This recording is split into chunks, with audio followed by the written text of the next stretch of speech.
Hey, Zakayo Wisdom, the Vice President of Federation, and all about Indi Gospel Mugwanga. Zenasanga Deborah, Princess Debbie Top TV. President Lanek Trump, aka.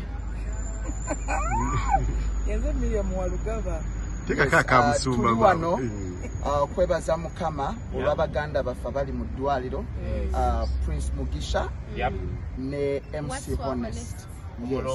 Njagala okwebaza abantu bano bonna abasacrificinze okuwaayo Master Kenny Mukama gw'omukisa, Justice Vicar, T-Bright, Senga, Patient, Gladys Mirembe, abantu baagala basoma amanya Mozambique Chelsea, Mukisa Jonathan, Freeman Sunday, Deborah Beza, Mwenda Mubiru, Mike Nimwezi, Ronald Oundo, Mariad Lyra, Debbie Nisi, Damali Yiga, K-Twins, Jenny M, Peterman, Mukisa Amon, Eddie, Davix the Big Boxer, then President Lanek, then Trina Levikson, Nathan, Fiona Mogeza, Jeswa, Dr. Chitonsa, Damasco, Papa Jeff, Clay's family, Master Kenny, Justice Victor, T-Bright, Senga, Patient, Gladys Miranda Musoneta. Yes, so mwebale so much for the sacrifice.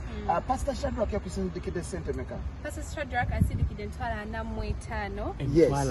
Nechtund. Okay. Buza namwe mugenda zigoba. Kakati wano wale mitwalo 10. Just Sister Deborah eyayimba ne Levikson.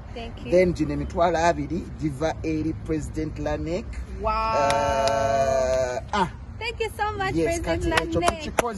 Baganda bafe babere bulungi mulinnya lya Yesu. Amina. To let you know something, tujeke mtwala asatu musanvu ne tuzilekera Honest.